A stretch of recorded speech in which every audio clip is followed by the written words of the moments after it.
Good morning, everyone. Welcome to our July 29th, 2025 Madison County special called Fiscal Court meeting here at our Madison County Courthouse Annex in our Fiscal Courtroom at 135 West Irvin Street here on the first floor, Richmond, Kentucky.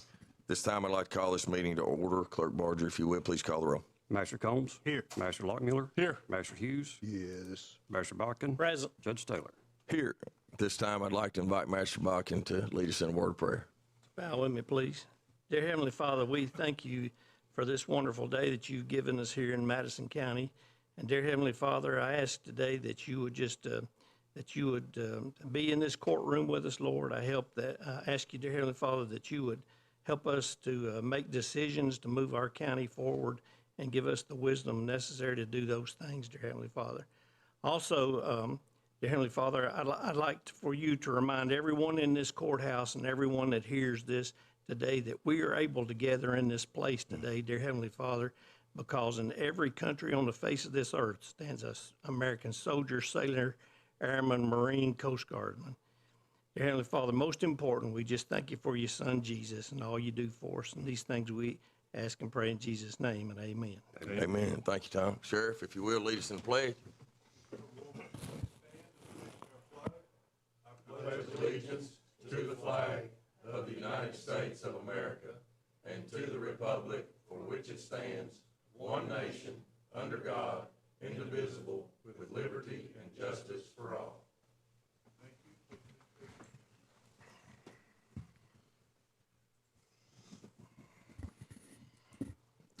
First order of business today is we're going to actually go with the discussion and future direction from the Fiscal Court for the Madison County Emergency Management Communications Center.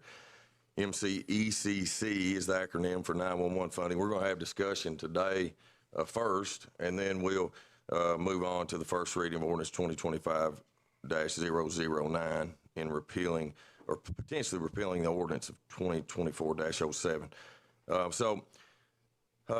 You know, members of the court, a lot has transpired over the last several weeks.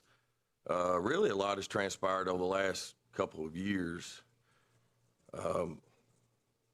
And it saddens me that we are here today, that we have brought people together for 2 years. We've communicated with our partners in our two cities. We put together a task force made up of individuals that are experts in their field from all three jurisdictions. We've had joint meetings. We've had work sessions. We've had emails. We have brainstormed and trying to figure out the best methodology that was the cheapest and fairest to our citizens. And I cannot figure out for the life of me, after the last 3 weeks going through resolutions, ordinances, timelines, public meeting videos and audios, meeting minutes of task force. I cannot figure out how that anybody could say they did not know what was going on, or that after we had some type of agreement, which there was never an agreement after the joint government meeting, that the county changed anything. And I get to the final document that was passed in January of 2025, which was the interlocal agreement that all three jurisdictions passed, and I will say unanimously, that references our ordinance, references the resolutions that the two cities passed, and it was a unanimous decision to be in this interlocal agreement together to go in the direction that the task force had vetted, that we as a governing body, an elected body, had vetted, that was actually cheaper on the majority of people from what was presented. And I can't figure out why anybody would say that we, or insinuate the agreement was that we would all stick together. And I hope today that some of those accusations, some of that speculation that our team's going to present today is going to bring light to some of that. I'm huge on facts. I'm huge on documentation, not speculation. And I hope our team today presents this in a simple but powerful way that people can understand, that can help us as elected members to make a decision for our future, is what my hope is. And so at this time, I'm going to ask my team to come up and go through the PowerPoint that was presented today. I am going to open it up after the presentation for anybody that would like to make comment or ask questions that is here in the audience. I know we have some media here, and then we'll move on to our second agenda item. Jill, turn it over to you. Thank you, Judge, and thank you. Do we need to wait? As I don't know if that's going to work. As Judge Taylor mentioned, obviously, media members that are here, public citizens that have asked us a lot of questions over the course of the last several weeks. And, you know, our goal from a 911 perspective is always get the right responder to the right place as quickly as, at the right time, as quickly as we can. And none of that's ever going to change. That is why we do what we do and why Wendy and her team do what they do so well. And there are not a ton of things in local government that are life and death. But this is one thing that is a life and death decision. And so because of some of the concerns and the things that have been brought forward, we're going to kind of walk through and summarize to help you all understand, help Judge Taylor understand, hey, how we got to where we are. And so again, the materials that we'll share with you today, and members of the court, please ask questions as we go along. If you've got questions or there's things that you don't understand, please interrupt and ask questions as we go through this. Kind of just to start, we know that this is not new. 911 is not new.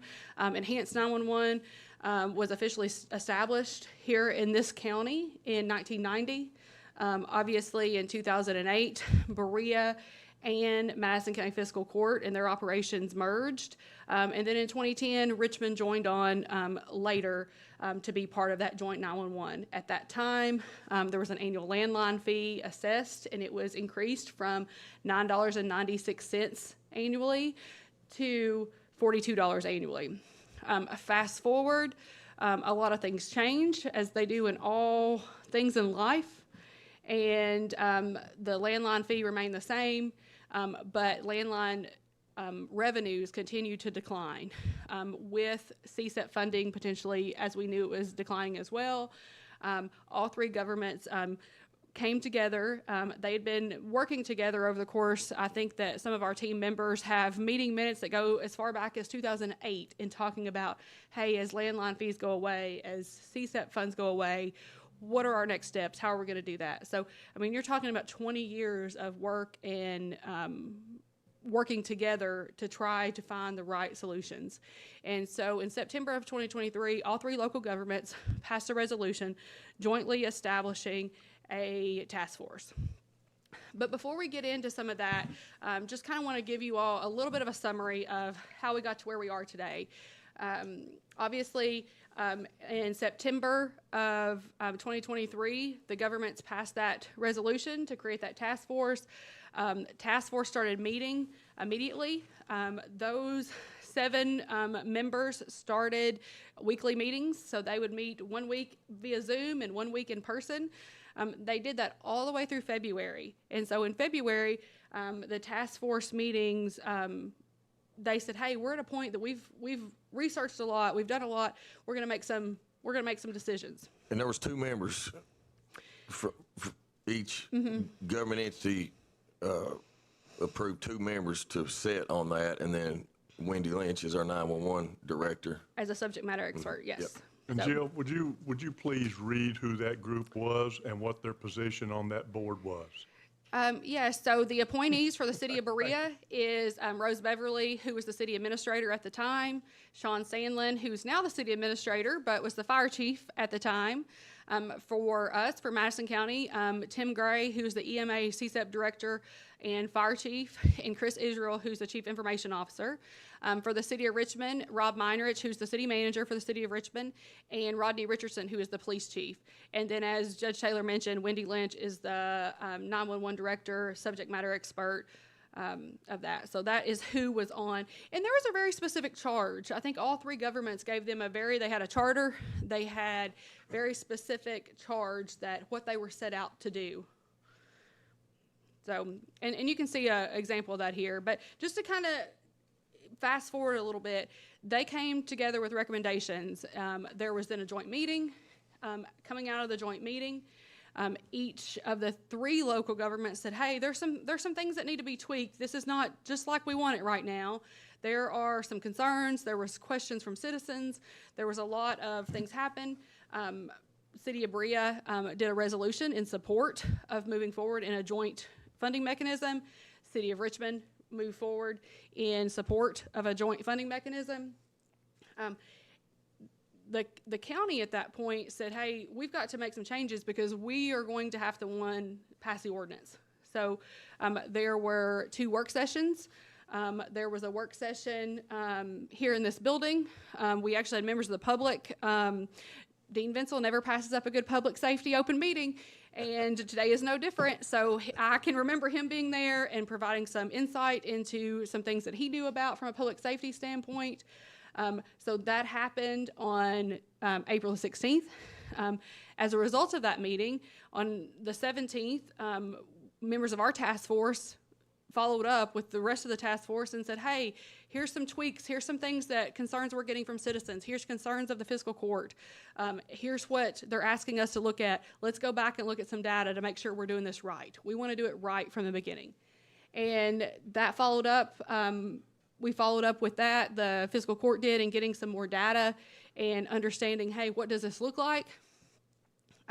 On May the 9th, Judge Taylor invited both mayors, asking them to invite their respective city councils and commissioners to the following work session. It was a fiscal court meeting. It was actually at the Berea City Chambers. If I remember correctly, I think that Mayor Fraley and some council members, as well as maybe Sean and Rose, came to that meeting because they wanted to learn, hey, what are the questions that have been asked by fiscal court members and by citizens? And really, that meeting compared 2 models. It compared, hey, what was originally presented by the task force, and then what the task force had come up with now, and what the next step was. And that was at May the 14th. Later that day, emails go out to the task force. There's responses to the task force acknowledging, hey, we realize that we're going to have to fund this if it doesn't go, and this is 2024, guys. So if this doesn't go in 2024, that we got to find out with a funding mechanism for 2024. Followed up with that, 2 weeks later is the first reading of Ordinance 2024-07. That is the 911 fee funding ordinance that outlines the methodology, it outlines the appeal process, all the details that the task force saw, that the attorney, county attorney helped us work on and develop. Then you fast forward 2 more weeks is the second reading of that same ordinance. The same day that ordinance passed, on that day, all of the information was posted on the county website, not only the ordinance, but also an FAQ talking about the task force, talking about all the things that entailed. The following week, the task force continues to meet during this because their work really wasn't done. Their work, they had gotten to a huge milestone, but that work wasn't done. So the next part of that was that ordinance, and each of those respective resolutions allowed the respective city and county governments to sign an interlocal agreement. So the city attorney for the city of Richmond started drafting that interlocal agreement at that time. He worked with the task force on what that looked like, as well as with the attorneys at all three local governments. That was then finalized in the fall of 2024, and passed by unanimously by the city of Berea first, the county, and then by the city of Richmond. And that interlocal agreement references the funding mechanism. It says 2024-07. This is how it will be funded. There's a section called budget participation. That's what everybody signed and said, hey, this is what we're going to do, right? We're all good. This is what we're going to do. Which was signed in 2025, correct? Yes, so it was signed in January. The way that everyone's meetings fell with December meetings, it was signed by all three jurisdictions in January of 2025, so 6 months ago roughly, right? Later that week, there's media interest because now this has been signed. What does the fee look like? We've talked to media. There's been every news outlet that is here today has also covered this previously, maybe 2 or 3 times. And so we answer those questions. All that information's out there. This comes up again by our partners at the City of Richmond in March of this year, which here's all the information. This is all out there. Here's links to the website. Here's the stuff that's going forward.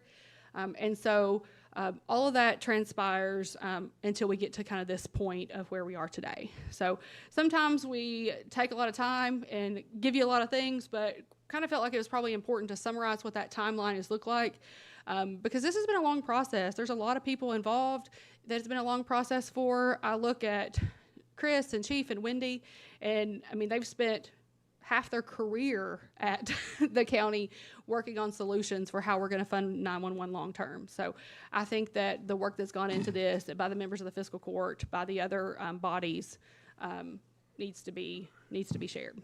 Jill, I want to make a comment. As you said earlier, this is so important because it's safety to our citizens, and I know we take it serious. I know each of us on the court here read this stuff. We talk with Chris, we talk with you, we talk to the judge, because it is so important.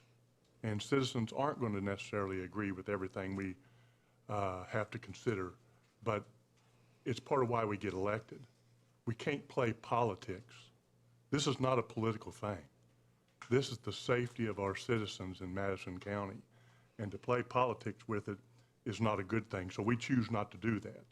And I just want people to know that. This is not some flippant thing that we just need to vote on and not know what we're voting. It's very serious. We take it very serious. And, we've got our work cut out for us, but I think we're prepared to do that in whatever way we go forward. Jill, I'll just say, even as you look through this process, you see that there's concerns along the way. And so, it's not that there's not been concerns. And everybody, we realize that the 911 fee it was not perfect. So it's, that's why you have a 911 board, so that you can appeal process and, change things with this going forward. So, as you look through this process that you've just outlined, you see where you've come to roadblocks, where each government has had concerns because of the responses that we get from citizens. We've had good conversations. I've had good conversations with citizens about 911 that have led into other conversations that about the jail and about other things. So these are all good conversations that we had and concerns. And those, there's a reason why government is slow. It's so you don't have anarchy. So anarchy doesn't, infiltrate the process. mean, you go through a process to make sure that you cover your bases, that you fix the problems. And that's what we're here to do, is to fix the problems that citizens have, that even we have as elected officials, to make sure that we get it right. And, to make sure that the responder shows up at the right time, right place, at the right responder. That's the goal. And so I think even through this process, you see there's roadblocks, there's struggles that each of us have had, all governments, all three. And so, it's no different than where we are right now. Magistrate Combs, I think that's a great, I'm going to slip through a couple of slides so we can go back and forth as you all want, but I think that's a terrific point. One of the things, the joint government meeting, I think we all remember that. It was streamed live on all three governments' channels. And I think the big takeaway that came out of that, there's a lot of takeaways, but I think one of the biggest takeaways is there's some modification that needs to happen. And the question that I've gotten a few times is, hey, who stopped it? Who stopped it? I think that I would, or who made us not go forward from the joint meeting participation part. And I think there's representatives from all three governments. Sean Sandlin was the chair of the task force. He made that presentation, but I think there was a lot of feedback throughout that. And so I don't think that there's one single person. I guess if I have to give a single person credit for saying, hey, stop, we're not going any forward, I probably have to give Magistrate Hughes that award for standing up and saying, wait, I got more questions. And I think he is the individual who said that, on record. But I think that all three of our government officials had council mayors that had questions and concerns that said this is not final. And I think this is a great example. I'll show you. Question. Be as elected official to speak, that's a really good question that gentleman asked. I feel like that should be a citizen. That's just my opinion. Then we have the opportunity with the interlocal agreement, the new interlocal agreement, to put that in place. That's totally your all's decision. And please remember, this is not set in stone. This is our recommendation that we Yes. have worked on, but this is all going to be up to changes and recommendations from you all to help us to make it work. So I know that was a little difficult to hear, but you can hear Mr. Sandlin and you can hear Ms. Beverly on behalf of the task force saying, this is a recommendation we're putting forward to the three local governments. This is not final. We're wanting feedback. The reason you have a task force meeting and you do a presentation is to get feedback. And so that's exactly what is said in that clip for those of you who may not have been able to hear it well. Tim, ask a question. You can say square footage. If you go a little further, this one's a little difficult to hear. These there wasn't the best audio at the extension office, but you can hear this one also, and I'll kind of start it all over from Councilmember in Berea. Just a thought here from the utilities. You could have large commercial. You could have small commercial. There are documented minutes, so And you can break the fact it that we down can't that hear way. it, one can get the minutes. You can You hear. can watch this. These are public meetings. They're out there. We pulled them offline. These are not anything that was happening in closed session. These are not things that aren't out there.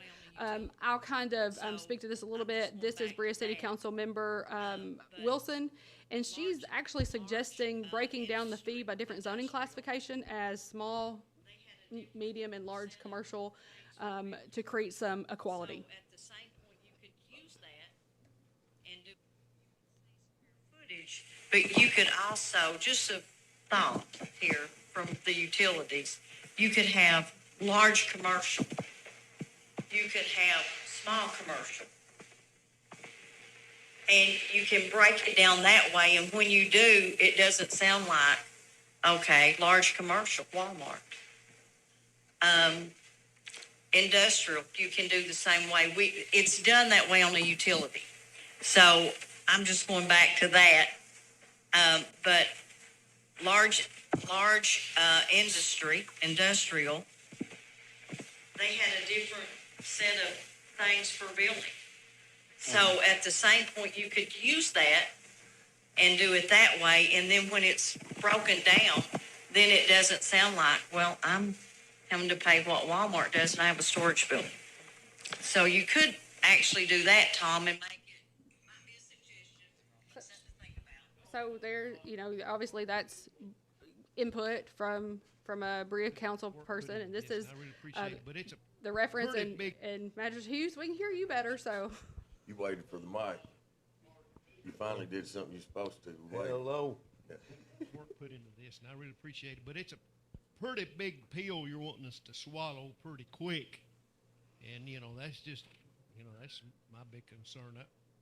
There's a lot to digest here, and all my questions, I don't even have all my questions yet sitting here. I mean, you send this PowerPoint out, we'll have more questions. Yes. Yeah. And you can even see heads nodding in the video there of, yes, there's more questions. This is a presentation. And go even further, and I will say that, Richmond Mayor Blythe, he kind of concludes a little bit of the meeting. You all go, I encourage everybody to go back and watch this. This is out there. It is pretty long. It's like a 2.5 hour meeting, but he shares some insight on his perspective of the joint meeting and what the next steps are. I think that our commission, first of all, our Board of Commissioners. Pause that, do that again, needs Chris, to be 'cause it's hard to certain see. Can you among do what you ourselves. just did? Can you pause that, Jim?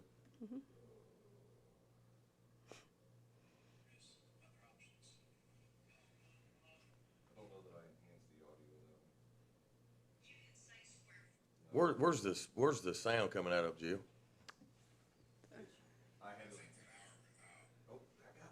There you go. I had to enhance the audio and didn't get it into the PowerPoint. Our commission, first of all, our Board of Commissioners needs to be certain among ourselves, along with the city manager, that we're comfortable how it's going to impact what we do, looking at budgets for the next year or two, and deciding with what we're already doing, how this obligation then will work into our doing. So I really think, and I'm with my friend Mayor here, but and to move forward, but I think we need to work out some of the details to be certain there's nothing that bites us down the road. I agree. So from that, you see that Sean follows up and says, yes, absolutely, we agree. There's some details that need to be worked out as we move forward. And the charge really from that meeting was everybody go back to their respective jurisdictions, figure out, get questions, talk to citizens, talk to business owners, talk to the other council people or commissioners or magistrates, and put recommendations forward of, hey, how do we think we can do this, continue to the evolution of this and do this better. So that was pretty clear coming out of the joint meeting. The task force continues to work and refine and give feedback. City of Berea was the first to go ahead and pass their resolution, which was 05-2024 to support the county's 911 funding model. You can see all this is public, it's documented. Nothing's done behind closed doors or in a vacuum, so to speak.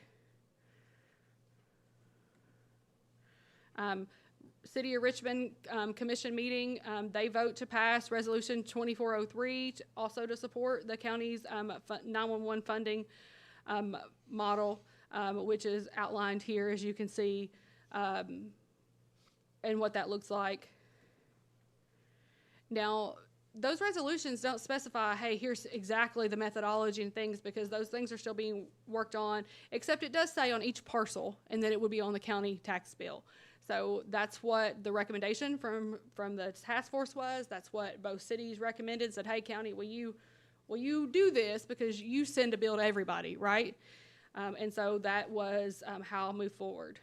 My only question or concern would be, the timing, or when would this go into effect, don't want to give the public a heads up or some sort of preparation anytime we impose something new on them. If I'm not mistaken, and Sean, you can help me, or Chief, but this doesn't move us to any point except saying we will join with Berea and the county in moving in that direction.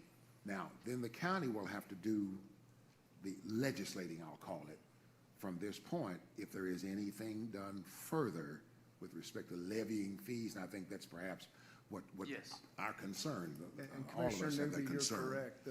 This is a resolution supporting the county and Berea in this partnership. The county will now have to pass a 2-reading ordinance to They will implement have this. to. And it would be on the property tax bills this fall when they go out. So I understand your concern about the timing being kind of a short notice per se. Yeah. So at that point, it's important for the fiscal courts to remember and for members of the public to remember that at that point, we were talking about the 2024 tax bill. And some of the concerns that came from the fiscal court members were, hey, we want more time for residents, businesses, industry, everyone to prepare.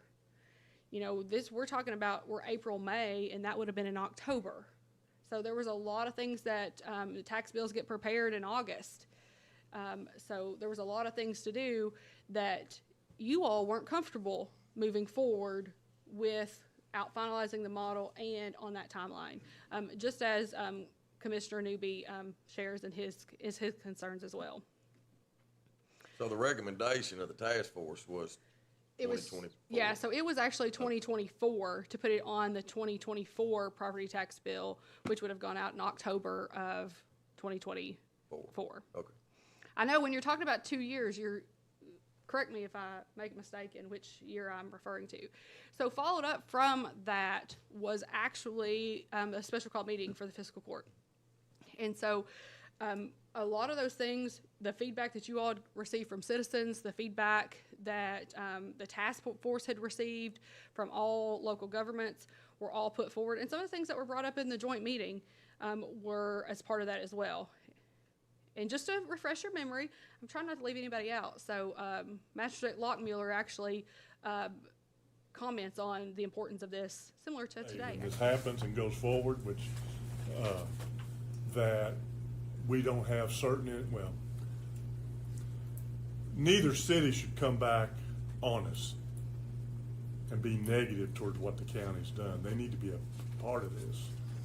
Yeah, and I think the framework is there. You're gonna stick to the framework. Now, whether or not, nobody passed in the resolution that a door is $75 and square footage, right? And even Mayor Blatcher's on the record saying that it's really kind of up to the county to decide how this gets implemented.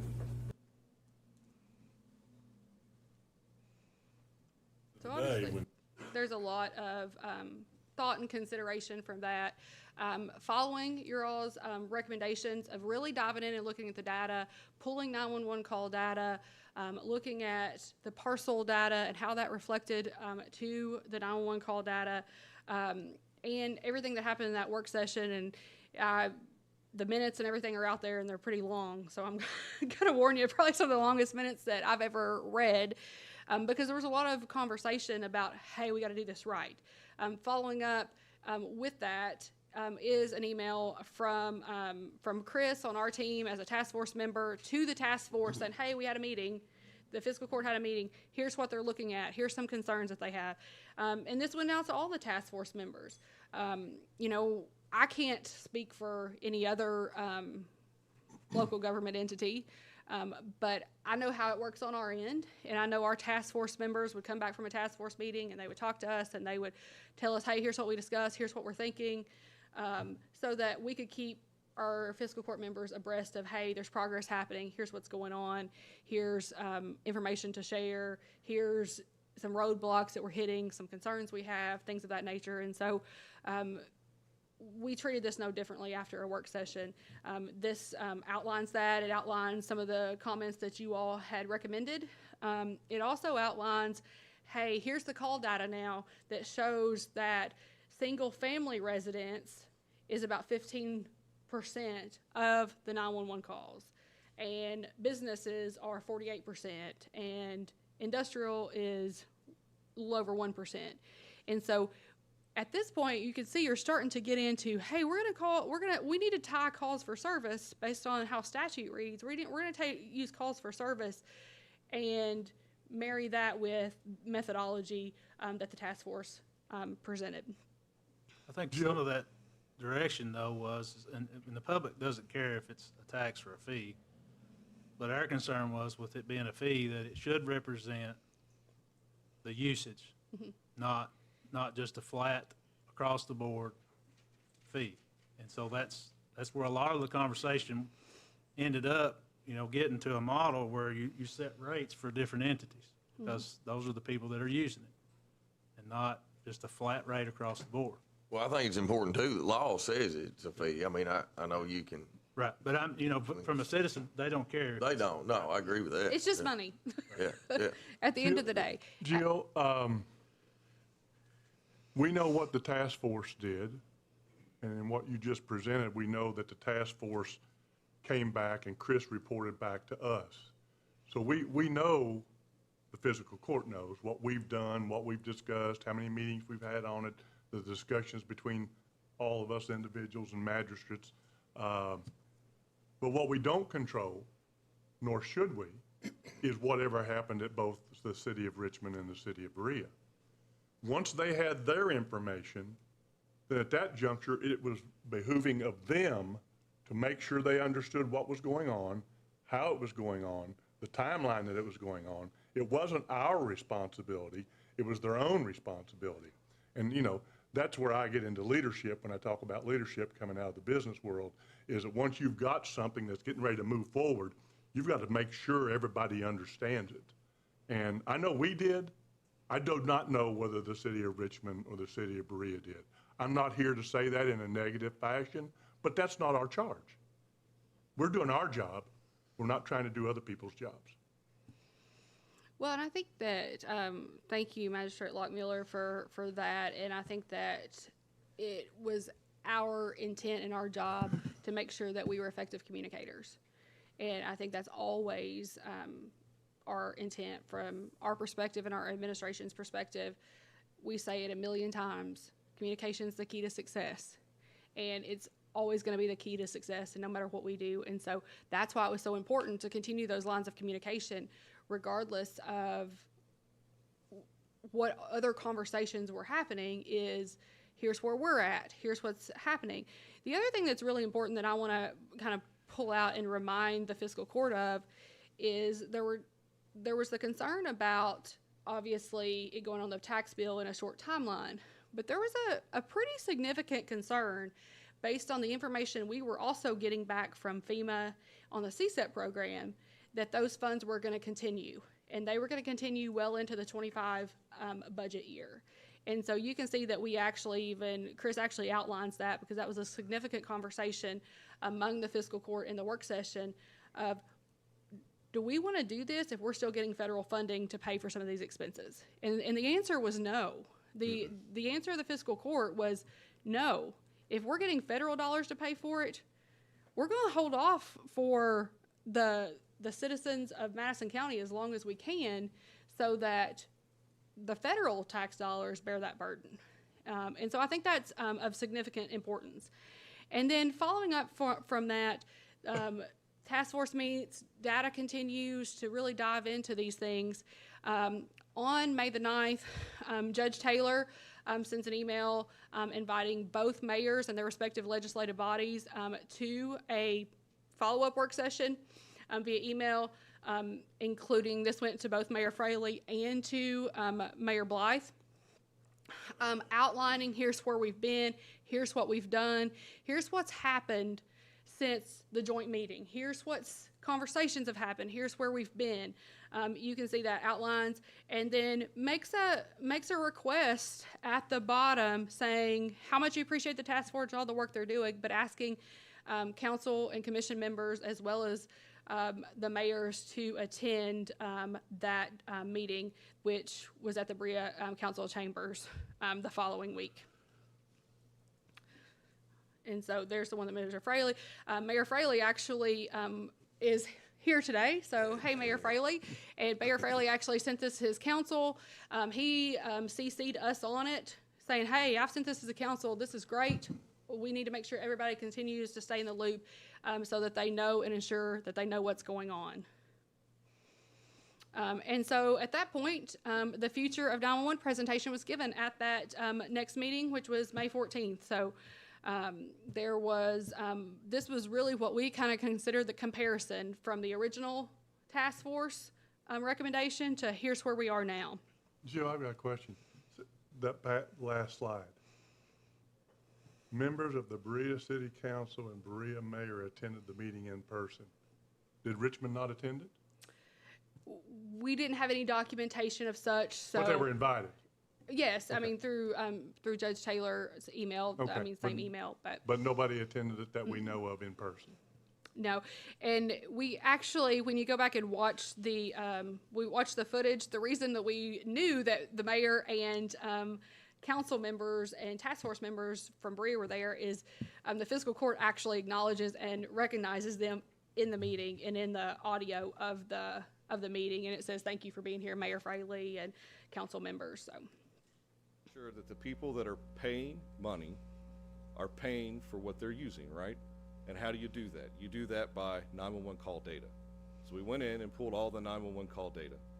We put all that data, plotted it on a map, and found out exactly where each of those addresses fell in a category. Were they single family in a farm or residential, a dwelling as we'll call it? Are they multifamily? Are they in an apartment complex? Is it commercial or business where they're going? Is it an industrial factory where we're lining up? Or are we going to city parks and city buildings and those kinds of things?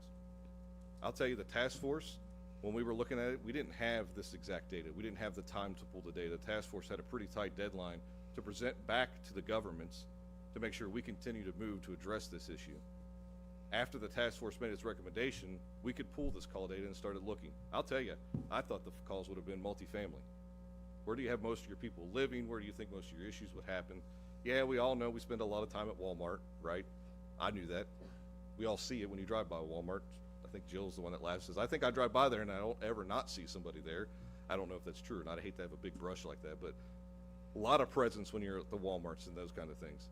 But the data tells a different story. 48,000 calls, which is 51% of the 911 calls. And remember, when I say calls, this is not hello, hello. This is an interaction with the 911 system. That's talking to an officer. That's dispatching an officer. That's listening and radio checking or whatever it may be. 51% of that was based around business. Multifamily, only 14.68% of the calls are going to a multifamily property. That's a duplex, a triplex, a 16-plex, 500-plex, is that a word? I don't know if that's actually, whatever it may be, where these people are living in multifamily homes. Your single family and your farms where folks are living, 32% of the calls. And then you get down into industrial, who was only 1.34% of the total calls. So you might ask why that's important. It's important because the folks that are using the service should pay that portion of the budget. So when you talk about this proposed $4.7 million budget to fund 911, 32% of that is $1.288 million. So single family residential or farm folks that dwell on a farm in a parcel should pay 32% of the total $4.7 million. That number is $1.288 million. Multifamily should pay 14%, which is about $581,000. I'm rounding off for just to be quick. Commercial is 51% of it. They're paying the lion's share. That's commercial business is paying $2 million. Industrial, which was a very, very small portion of the calls, as you can see, would only pay $53,000 of the budget. And obviously the public use buildings, we would not charge ourselves. That would be counterproductive. The task force ran into this, and so did the fiscal court when we looked at it. You got these, I'll call them special entities, right? And I need to go back to one thing. So that gets kind of long. So obviously this is out there. You all can watch it. I'm not going to make you listen to Chris any longer. Thank you for that, because I didn't want to. I can see everybody nodding off a little bit. No, I You do got to have read one your room a little bit. I do have one question before you go forward, and that is, with this data, and we use data at the county so importantly to make decisions. Do you know the percentage of calls that are Richmond versus Berea versus the county? Yeah, so based on jurisdiction, it's about 20% Berea, 24% county, unincorporated limits of the county, and then 56% city of Richmond. Okay, thank you. I just was curious. So I'll kind of move on, but Sure that the just so that you all can kind of see, that was what was presented, that was what was the comparison, that was what the public obviously attended, media attended. And this is kind of what I will say is, we wanted people to react to was this is the real examples. This is real life, what you're seeing on the screen now. Here's the square footage model that was originally recommended. And there was a lot of fleshing out that needed to be done there. And then here is what it looked like with the square footage model based on the feedback from citizens and the government entities that, hey, we need to create some equitability here. We need to make sure that we're doing this. And I think the other part that's really key here is how do we put the least amount of burden on the least amount of people, and those being our residents. I know that's what the fiscal court focused on, and that is kind of how this comparison shook out of why it was important.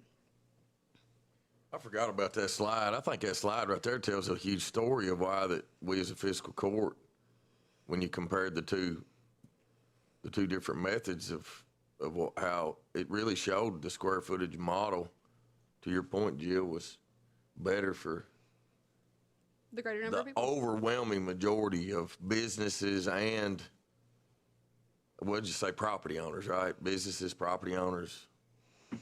And I think that this is where, if I remember, and Chris and Wendy can probably help me if my memory serves right, when this presentation was done and we had really looked at call information from 911, but we had also taken that next step to look at, okay, what's the average home in Madison County? 1,800 square feet. So where are the majority of people going to fall? So if you looked at, the proposal was $75 per household, and if you had 2,000 square feet, which is a little bit above average, it's still going to be less than half. And I think that that's important of if the majority of homes are 1,800 square feet, then less than half of what they would have been paying in the proposal that had been put out by the task force originally, which is, I think, why all three governments wanted a little bit deeper dive into look at, hey, maybe this isn't just right. We should, as Magistrate Hughes said, we should stop and pause and kind of look at a little bit more, ask more questions. I think with the conversations that I have with folks during the appeal process, when you explain that they're going to be paying less on this particular fee versus the landline fee, I don't think that ever really resonated with people, that they were paying $42. But if you lived in a 2,000 square foot, well, I figured it up, 2,625 square foot came to $42. That covers a lot of homes under that square footage model. So they would pay less, and when they realized that they were paying less, they liked it. They liked the proposal. So, Jill, another thing I think that's a byproduct of what we've gone through in this pain is the fact that we always say data in is the data that comes out. And with this massive project that we're doing, even the county, but specifically some of the cities, the data that went in was bad data. I mean, it had 6,000 square feet when it was 1,200. Nobody's fault. It's just bad data in and it's bad data out. But it's allowed us, and should allow the cities individually, to clean their system up and to have more accurate data inside of their government to be able to manage going forward. So, I mean, even though that was a pain, and our staff, for the most part, the county staff suffered it because they got the calls, there's a good thing coming out of it for all three entities from the standpoint of the data on this. So I think that's important to point out. Yeah. Well, and it wasn't only square footage. I mean, the biggest, Steve, it's zoning. The zoning was the big one when that. I think that was the biggest issue that caused the most heartburn. Obviously, we've worked closely with the PVA's office and the square footage. They've never used square footage for this purpose before. I've told the fiscal court this before. We've never combined these data sources the way we have. And you're right, there's an opportunity, you learn from everything you do. And I think this is no exception to that. And I think this entire process is no exception to that, and how and how the fiscal court decides to move forward from this point. So following, that's on the 14th, May 14th, following up with that, we get an email back from city manager saying, acknowledging the changes in the meeting that had occurred that morning, and that meant that CSEP's still gonna have some funding, and that the three governments, as they had done in the past, whatever that shortfall was, that they were going to make that funding gap. So at that point, that was the same day, the same Tuesday as our meeting, and so that happened, acknowledging yes. So to whoever asked earlier, I don't think based on the video that there were members there, but acknowledging the meeting happened, this is where we're going. So from here. this is saying that the city manager of Richmond then knew of the changes. Yeah, he acknowledges the need for the three governments to. Which he should have known the changes because Yeah. he sat on the task force anyway, yeah, right? Yeah. So, I mean, the funding gap. So, moving forward, we get to the point, everything's cleaned up. First reading happens with the updates that had been discussed over the course of the 2 months. I mean, it's really May 28th at this point. The joint meeting was March 21st, so it's over 2 months later. A lot of conversations, a lot of media coverage, all the things. Second reading happens on 6/11 of 2024. And on that same day, as is customary, we have the ordinance up there, we have an FAQ, all those things that I mentioned earlier. The next week, the task force is still meeting, so mind you all that the work doesn't stop there for them and for these 7 individuals that, you know, really poured their heart and soul into making sure we do this and do this right. That doesn't stop. The city attorney for the city of Richmond takes the lead to draft the first interlocal agreement that all 3 will sign eventually, referencing Ordinance 2024-07, which is the complete funding mechanism. Along with their resolutions, right? Right, right. And you can see that. We've got a picture of it here. So this is where city attorney outlines that in that first draft and talks about the passage of that ordinance. So fast forward, we're now in December of 2024. So We still got another year to go. I mean, gosh, you're telling me. We're now in December, where the interlocal agreement has come to terms and everybody has agreed upon. City of Berea, based on how their meetings fall, passed that first. And 17-2024 by title, a resolution of the city council. of the Which we city of can Richmond. just speed it up. Can we, I mean, the people. I mean, if will you all have really this. wanna hear Anybody- Jake's piece- Anybody wants it, they can. yeah, they can but there's have it. links to all this. We'll have links to it. And so on the 14th, Richmond City Commissioners unanimously passed that as well. It is referencing that specific ordinance and fee structure that we've talked about, and you can see a little bit of theirs as well. Order 25-03, an order of the Board of Commissioners of the City of Richmond, Kentucky, electing to enter into an interlocal cooperation agreement for the Madison County Emergency Communications Center. Mr. Attorney, please. Whereas the cities of Richmond and we Berea, do the along same with thing Madison here. County, Kentucky, recognize the importance of establishing a cooperative communications center They have to some address the commentary, so I public think that's safety important. communication needs of the Yeah. herein by reference. 25-03. May we have a motion, please, to bring before for discussion and approval? Move. Commissioner Newby Second. and Commissioner Gold. Is there any discussion, first of all? Mr. City Manager? Mayor, if anything I you want to may. say? Yes, sir, please. Chief Richardson and I had the opportunity to sit on the committee that drafted this interlocal agreement, and I can't say enough about the members that joined us, Chief Gray, Chief Sandlin, Chris Israel, Wendy Lynch, Beverly Rose Beverly, myself, and Chief Richardson. As you know, with CSEP going away, this is an interlocal agreement that puts together a advisory board to oversee 911. The board does make recommendations to the Fiscal Court for the hiring of the director, and will oversee the budget as well. So the funding mechanism in this agreement, we've already passed, which is the 911 fee that'll be assessed in the tax roll this fall. So Chris Israel did a wonderful job of drafting this and doing a lot of the legwork, I'd say. We've started a second committee, an EMA committee, for the same purpose, and we'll get to that end game here in probably the next 6-8 months. So this puts us in charge of our 911 post-CSEP, basically. You and Chief Richardson have both served on this committee. That is correct. Moving illustration. Do you mind, there are some others who are here, would you mind then presenting those persons who have come tonight?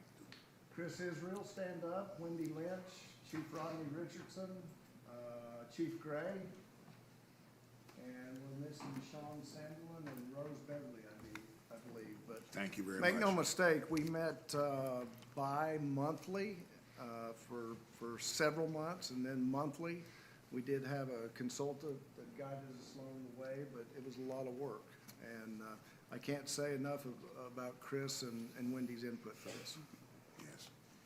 And we too are grateful for the input of all those who've served, certainly in bringing this. I think we had a meeting, it's been months now. Yeah. We met up at the All of us extension together. That's right. office, yeah, and heard the report, and a lot of work. And then, of course, we will see in the months to come, as the city manager has said, the results of the work and how it will impact citizens of Madison County in the months and years to come. So It's the thank you. future of our Thank public you. safety, Mayor.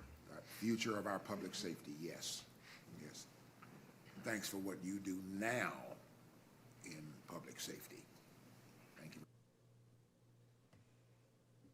So that is the final, we had passed it that morning as a fiscal court, and so that was the final element for all three governments to sign that interlocal.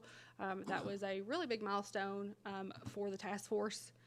It was a huge milestone for the task force. I think it was a huge milestone for our community that each of the governments unanimously passed that interlocal, which then in turn referenced the funding mechanism that had been passed by the fiscal court previously. Order 25-03. What was the vote? What was the vote on that at Richmond? If I'm not mistaken, it was unanimous. It was unanimous It on was the, unanimous. So I'm confused as to why they didn't understand what they were voting on because of their recent actions. You know, Magistrate Lockmiller, I don't want to put you on the I learned a spot. long time ago that sometimes you stay in your lane. Yeah, no, I get that. And I think that again, this is a great opportunity for me to stay in my It's just beyond lane. me that they unanimously vote something forward.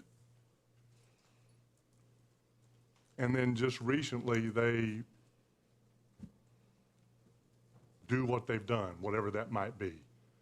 So, I mean, thank you. That's all. I thought it was unanimous, and that's why I thought we had all of our partners on board moving forward. But obviously, that's changed in the last 30, 60 days. So, thank you so much.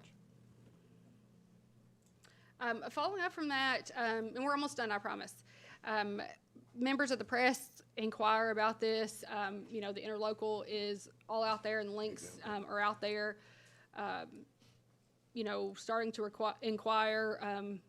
We've got media interest. We're explaining when this will happen. It'll happen in 2025. Here's what it looks like. This is the first time. We're pointing them to the ordinance. We're pointing them to the FAQs, all the things that are out there that exist. And then the same, this comes up again in March of 2025 at the Board of Commissioners meeting. And when, to your point, members of elected bodies start asking other questions of, hey, I don't understand, what does this mean and what that looks like? And this is probably important for everybody to see. That's one thing. When we did the vacancy, and I think Commissioner Newby brought this up, is a building considered vacant if it's used for storage? What's that? It would be unless it's being leased out by a business. So if it's, Unless they're paying for the storage. yes. and if that's a permissible use in the zone as well. If, one last thing here. So there's kind of two clips, and that one kind of leads into the other one, but we didn't want to cut off the beginning.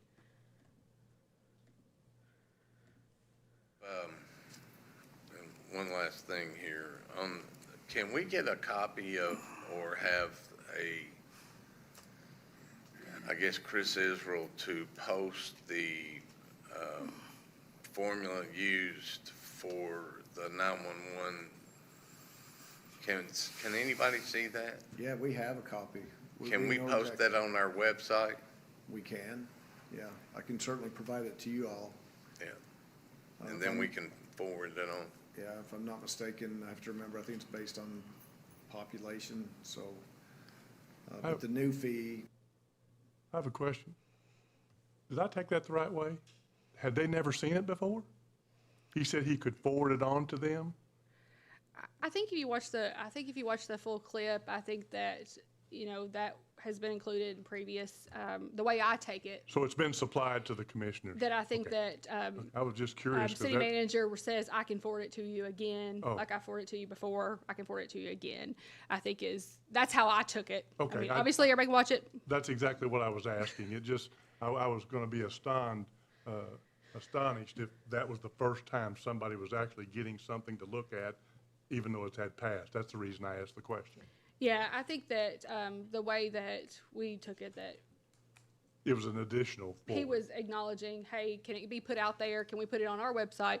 And so actually, city manager followed up with Chris, who's become famous in these conversations. He follows up with him the following day and asks, hey, is it on the website? What's it look like? And that sort of stuff. And in which Chris actually responds via email and says, here's the links, here's all the media coverage, here's the link to the ordinance, here's everything out there, so that at the request of the commission that the city manager could follow up as well with his due diligence. So all of these things, you know, I think the important part and the goal is really to summarize, that, help you all understand, here's all the events that have happened. Here is the work that went into it from our team. Here is the diligence that you all did on your part in turning over rocks to make sure that you were really answering the questions and doing what was best for the citizens, that you were asking questions, that you were hitting pause at the right times to hit pause, and then digging in at the times that you wanted to dig in. So I think that that's a little bit of the goal, is so that the public knows and understands that, one, all of these things are public out there, all are public record. We'll put a link out there on our website too, so it can point you in the right direction. But there's a lot of people who did a lot of work, and there was a lot of decision makers and elected officials that voted a lot of times and had a lot of conversations to get to where we are. It wasn't just the 5 members of this fiscal court. Thank you, Jill. Appreciate the presentation. Members of the court, do y'all have any?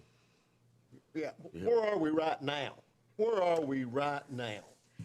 So, I think that's the second part of the conversation. It is, yeah. I think that's the second part of the conversation. We need some direction. Yep, to get some direction. Well, where are we? Man, the city has decided they want to pay their share for the citizens. Yeah, Jill, won't you maybe reflect on that a little bit? I think the city commission voted. Can you kind of discuss that and what they talked about? So, and again, I, as elected official, county judge executive, I'm going to honor, the city of Richmond's decision. Yeah. That's their decision. They have to make that, and I have no problems with that. But it does change the dynamic for Madison County and Berea when Richmond's sort of deciding to sort of maybe reevaluate inside the city limits of Richmond. Obviously, did you say 56% earlier of usage of 911 inside the city limits of Richmond. So will you talk a little bit about that and see if we can get some conversation Yeah, going? so there's a couple of things that have happened. We've had some conversations about what that looked like at last week. I guess it was last week. The city of Richmond passed an order that they would fund their portion of 911 based on calls for service and what that looked like. That's the 56% that we've referenced. That does change the framework and the model, because obviously a lot of the complexities that were outlined in the framework, large contingent of multifamily, large contingent of business, all of those things are really more heavily in the city limits, whether that be Richmond or Berea. Obviously, Richmond has a bigger population. We all know that. We all know that 86% of the county, unincorporated county, is farmland. We know that. So we also know that that makes our makeup far different. So all of those things are going to require both the city of Berea and the fiscal court to take another stab at what that framework looks like for their portion. And so for We can't just keep the same model we got with the city paying their share. We can't keep the same model. So I think That we wouldn't could, work. if that is the decision of the fiscal court, I think that is what we need as county employees. I think as an administration, that's what we would like for the fiscal court to decide how we would like to move forward and what that looks like. When you break down the financial impact of the percentages based on calls of service in each jurisdiction, so that's the city of Richmond, city of Berea, the unincorporated limits of the county, our portion of that, based on last calendar year's data, 911 data, is about $1,018,000. $1,018,000. Is what the county's portion that we would have to come up with. Now, I just want to remind the court also that we're going to be losing somewhere between $1.25 and $1.5 million in occupational tax because of the jobs that are going away at the Bluegrass Army Depot, because the demilitarization is about over. So not only are we going to have to come up with this new funds for 911, we also are losing some revenue, annual revenue. So it's a little bit bigger gap. And I think that's why we have to look at the whole picture of Right. how the fiscal court wants to move forward, and not just a right now decision, but I think that as elected officials, that's your role to look at the future and make decisions that are going to set us up for success long term. And I think that's what you all want to do. I think the city of Richmond's portion of that is about It's- 2,388 or something like that. And Berea's is 873, 873,000, I think, would be their portion. And I'm not going to put anybody on the spot, but obviously it looks to me that Berea's, and I know the mayor's here and I'm not putting him on the spot, but I've not heard anything about them maybe going their own direction. They were part of the partnership originally. I don't know what their thoughts are now. I'm sure that's going to come out. I'm sure you've probably had conversations with Mayor Fraley, but I'd at least like to consider whatever we do, that we continue to work with Berea in any way that we can, because they have been a good partner. They're a good partner in economic development, and I would hope that we could work with them moving forward, since they are a good partner. And we've had several conversations with Mayor Fraley and Sean, and they've had conversations obviously with their council as they have gone through some of these curveballs, I guess we'll say, and what that looks like. What one step that we'll have to modify the budget participation section of that interlocal agreement, because it references, as we talked about earlier, all three governments agreed to that interlocal agreement, and it references the funding model, which was the ordinance that the fiscal court passed. So that was for everyone. So now that Richmond has decided that they want to go a different direction, and with their citizens, we will have to amend that and what that looks like. Having gotten legal advice and talked with the city of Berea, I think that in the city of Richmond about that as well, the methodology moving forward is that each jurisdiction would be responsible for their portion, Is that what the city of Richmond desires? That they just want to go that route and just not even, just give this a 1 year, just 1 year deal that they're going to pay this? They want to. So we would update that interlocal to reflect that each of the jurisdictions would be responsible for their portion, for us, 24%, and it would not outline the methodology that would allow and be respectful to make sure that each jurisdiction could choose the methodology in which is best for their citizens, which I think is what we want to do. So if their methodology works or doesn't work, they're still obligated for their total dollar amount to support E911 in Madison County? Okay. Yeah, I think I think too, as elected officials, I think while I've been here, I don't want to kick the can down the road. Many governing bodies, across our country, has kicked the can down the road. I think that was one of the intentions of the task force, was to not set up future elected leaders to fail because we didn't future-proof it. And correct me, Jill, here if I'm wrong a little bit. I also think that this possible change in the interlocal agreement moving forward that makes each governing body responsible for their portion based on call usage future-proofs it a little bit, right? Because you can never see the future and see who the next elected officials are going to be, right? And so if everybody's kind of responsible for their own percentage, then those governing bodies can figure out amongst themselves how they're going to pay for that, whether it's out of their general fund, which I'm thankful that our city of Richmond has that much money in their general fund that they can do that. It's wonderful. Not all governments are that fortunate. But it also, when we broke down the cost, Chris, and trying to future-proof this, the number that we were short is including so that we have life cycle replacement. Because with 911, there is a lot of infrastructure.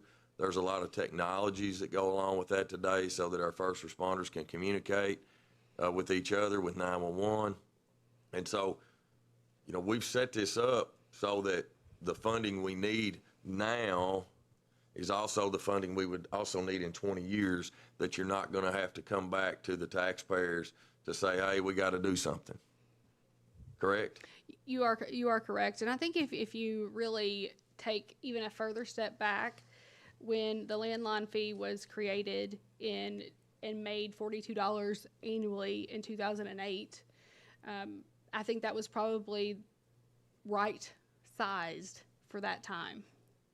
And I think that if you look at it that way, you want to make something right-sized for the future, not for the here and now. And I think that you're right. That was a huge part of the charter for the task force, to look at the evolution of 911. We're very fortunate that we have folks that have been in the first responder and public safety world for a really long time, from both technology and use and what that looks like, so that we can prepare and we can project of when those replacements need to happen, when we need a new CAD, when we need new consoles, when we need all of those things that go into it. And I think that sometimes that gets lost in translation, in terms of, I'm not picking up my cell phone in 911 and being able to communicate with the sheriff's office when they're on a high-speed chase. There's a lot more technology and recording and devices and knowing their GPS and things to keep them safe, but also to keep our community safe, that goes into that it's not paying your $50 cell phone bill, and that's what we're using at 911. I think too, this, going forward, it allows us to address some issues that we had before. As I previously stated, in this timeline that you presented, there was, hesitation among each government about different entities, different parcels. So, going forward, we can address, churches and nonprofits, in our model, whatever we choose going forward. So it allows us some, I guess, flexibility, not having Richmond in this agreement, because, Richmond obviously has 56% of the usage of it. And so, the county and the city of Berea, we're absorbing some of that. So I think it allows us to change our model a little bit to address some of the issues that the taxpayers reached out to us and talked to us about that we were concerned about as well. So I think it, opens up opportunity for us to do something different. One thing I want to bring up here, Billy Ray asked, well, what we do now, where was next steps? I mean, 100% we got to figure that out as a governing body, but if you remember back at the task force presentation that we had in the joint government meeting at the extension office, there was a slide that said funding options. And so the task force, Chris, Chief, Wendy's back there, correct me if I'm wrong, but we went through, it says what can local governments do? Available options, wired line telephone fee, water meter fee, electric meter fee, land use 911 fee. These were all options based on law, correct? Mm-hmm. That we could do, and they vetted those. I believe, Chris, didn't you all meet, didn't you talk to other communities that had these different types of fee structure that already existed? And I think if you look back at one of those presentations, and I'm sure Wendy probably knows this off the top of her head, I think that across the state, 77 or 80 number of those actual PSAPs have some sort of 911 fee. So they use a variety of those models that you described. I think there's about 12. These are the only available options at this moment, right? Yes, that have been that tested. for local governments, because Yes. I know a lot of citizens' concerns was, well, why isn't this on cell phones? Well, we don't have the authority legislative authority to do cell phones. That's the state has that. Those are the ones that were challenged by the Supreme Court. These are the ones. Yes, these are the ones. Selected to use those is because they'd already been challenged and approved. Yep, the mic. Yeah. What are those four options? Each of those options are ones that have been vetted through the Supreme Court. So they were already challenged by Northern Kentucky. It was like the Apartment Owner Association. They challenged that one. Garrett County and all those counties having a water fees had been challenged. They've all been challenged, which is why the task force was like, why would you go find a method that has not been challenged? Let's find one. The other idea behind it the entire time was equitability.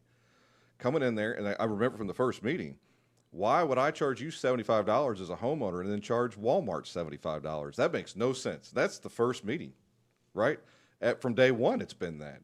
It got to find a way to do it where it's not this flat fee that everybody pays the same, because ideologically it just doesn't make sense, right? And that's how we got here. So you've got this land use fee. You can kind of do it in a myriad of ways, which the square footage is one. By doors was an option that was presented.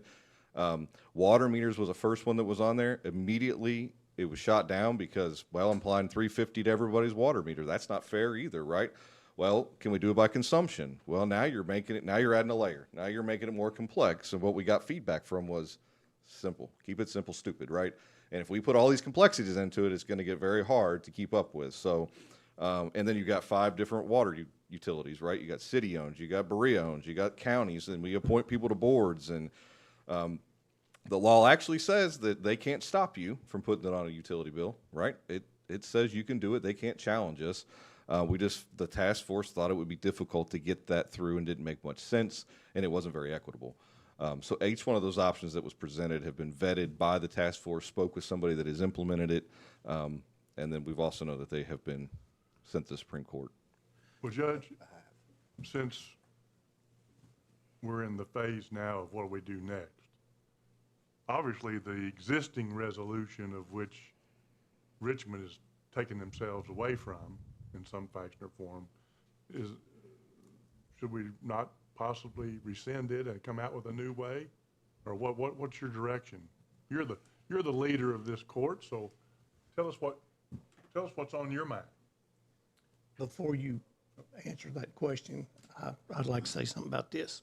I think we're at the point where that decisions have been made outside of this governing body. Our job and our responsibility are to the citizens that live in the county. And I think we're at that point where that for this year, at least for 2025, we need to break the ties. For this year, the county needs to be responsible for the county in whatever mechanism that turns out to be. Brea needs to be responsible for Brea. Richmond obviously is going to be responsible for Richmond. I don't think that we need to go forward in a joint effort for this year. I think this year needs to be totally separated, that we take care of the county for this year. If we look at next year for something different, if Brea wants to partner, we look at something different. Then at that point in time, we look at something different. One other thing that I wanted to say was, Jill made the comment in answer, I think it was in a question that was talking about a funding model that was set out to go for 20 years. Our funding model that Chris provided to us, I've got it here with me. Our funding model was set up for 5 years. Actually, it was 6 years. It was 25 through FY30. That's the funding model that we was given. So The to say the 675,000 being put in at a 3% interest rate was going to return $13 to $15 million for you to have that capital life cycle. Because we already know today, sitting here today, year 5, there's an upgrade to the radio system. Year 7, year 10, year 15. In year 15, we're going to start talking about a new one. So you got to have the capital funds to pay for that. So when she says the 20 years, that's not a 20-year projection of what it'll cost. That's the 20-year, won't be me. In 20 years, somebody's got to come back to the government and say, well, this radio system, whether it's an 800 megahertz or it's some other form of radio that has come out, that was 22 million just 2 years ago. What's it going to be in another 20? That's right. I hate And to you even know that, and we all know that. Which is why we going wanted it in forward there. And looking forward, that who knows what happens in 15 years? Who knows what happens in 20 years? We don't know the answer to that. If you look at the past, at the cost of everything, the way that it's skyrocketed, maybe we're right, maybe we're not right. We don't know that. We won't know that till they get there. But I do think that, at least for Tom Bodkin, for this year, I say we separate totally. We were responsible for our own tax at whatever mechanism we decide to do.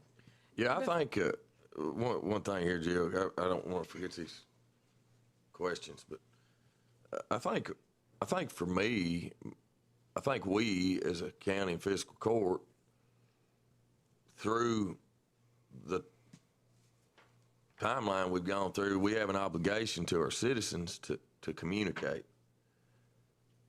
And I can't communicate with the citizens with a law that's on the books. No. And we had 6,000 emails, appeals. I bet you we had 2,000 citizens that came in and out of my office, which made me happy in this time because they were nice. We didn't have anybody that came in that was, you see a little disgruntlement, but once we talked and explained it, they left there. They were kind, they were respectful.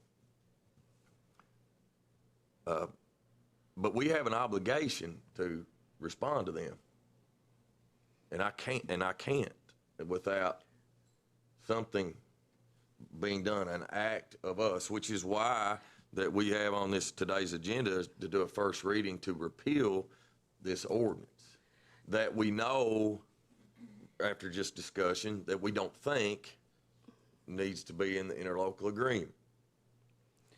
And so then it allows us at that point, once this is repealed, to work with our two cities on getting the language and amending, Counselor, I think, is what we decided, amending an interlocal agreement with the right language that allows the funding model to be the responsibility of each entity based on usage, right?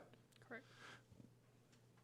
Now, in the future, to your point, Tom, I think, is that we can work with our two cities down the road if everybody agrees on the same methodology.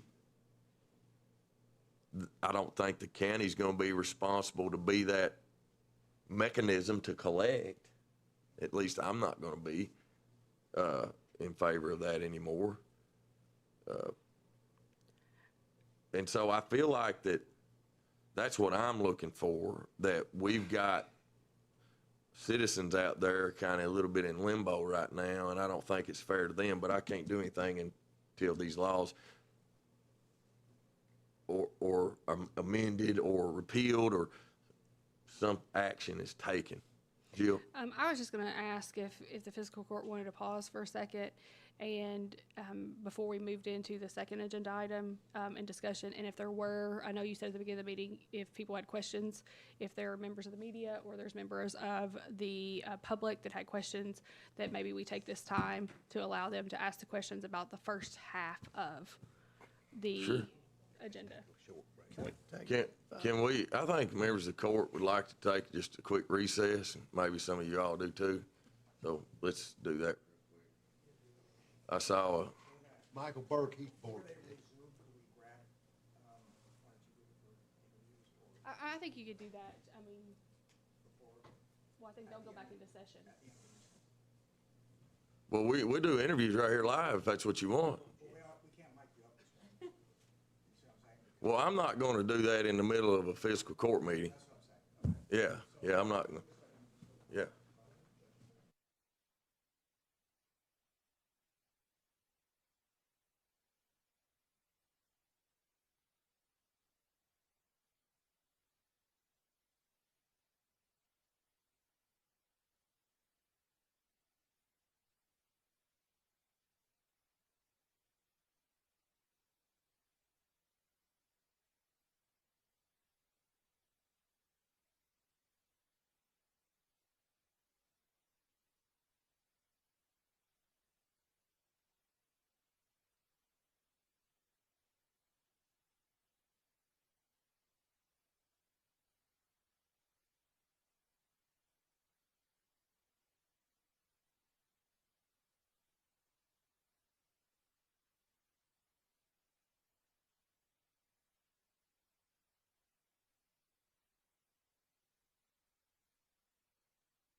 We good?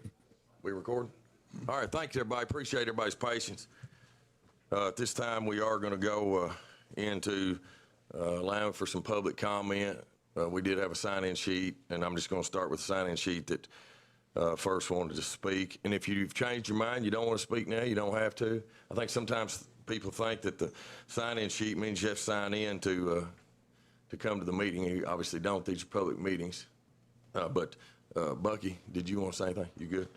All right, John Payne? No? Darnell Crenshaw, WKYT. Darnell, if you will, go to the mic. Judge Executive, do you have any concerns about the discrepancies between the miscommunication, obviously, between your body and what Mayor Blythe has said about the interlocal agreements?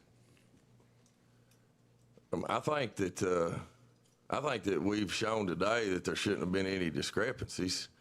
You know, I can't control what somebody else thinks, but all I can do is control what we, as a fiscal court, administrator of county government, put out, the data that we put out, the data that we collect to make sure that we are communicating with the facts.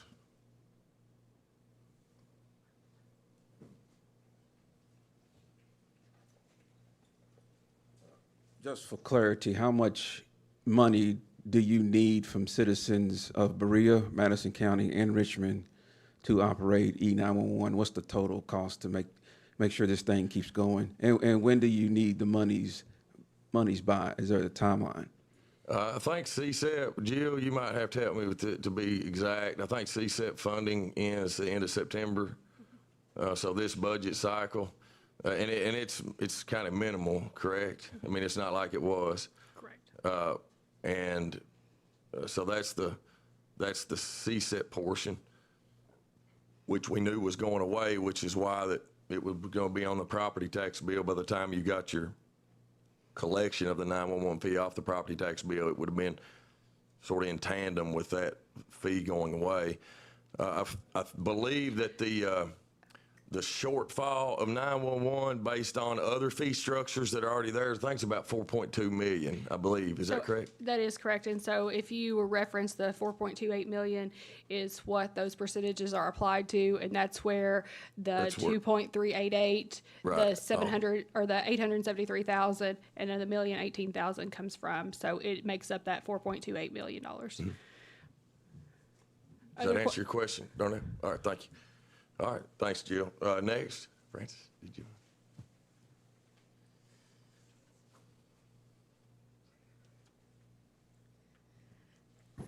I'm short. I'm Frances Click, and I live at Waco, Kentucky. And it was brought up earlier about the appeals for the square footage, and it's kind of my understanding that the requests and appeals that we sent in by email or letter, those are still being looked at. Do we know a time frame as to when that will happen for the things that were incorrect? So, Ms. Click, I think that it depends on our action and what the fiscal court decides to go, what we decide to do to move forward. If we repeal this ordinance, then the letters that were sent out are null and void. Okay. That will no longer be the methodology or the way that we would be unified with both cities in collecting the 911 fee. Okay. So we're waiting. That's when I said a minute ago that our obligations is try to communicate with our citizens. Right now, I can't because we're in limbo. Right. I know you said you had 6,000 appeals, so I figured I Now, was not the only one with that I think question. some of those, though, now we had responded to, like it wasn't like we just have 6,000 appeals sitting on the table there. Right. Some of those we had responded to. Some of those we've already fixed in the system. But it's that communication back to the citizens. Okay. But depending on, you're going to be getting a communication fairly soon. Okay. Yeah. All right. I appreciate all the hard work and the transparency that I've seen here today. Yep. Very much. Thank you. Appreciate that. Appreciate the comment.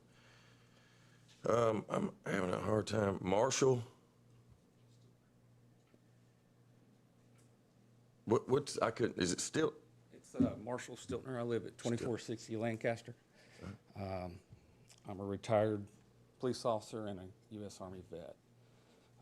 I think one of the issues of just being in the community, I haven't lived here that long, but my issue is no one heard anything. And you guys were talking about how transparent you are today.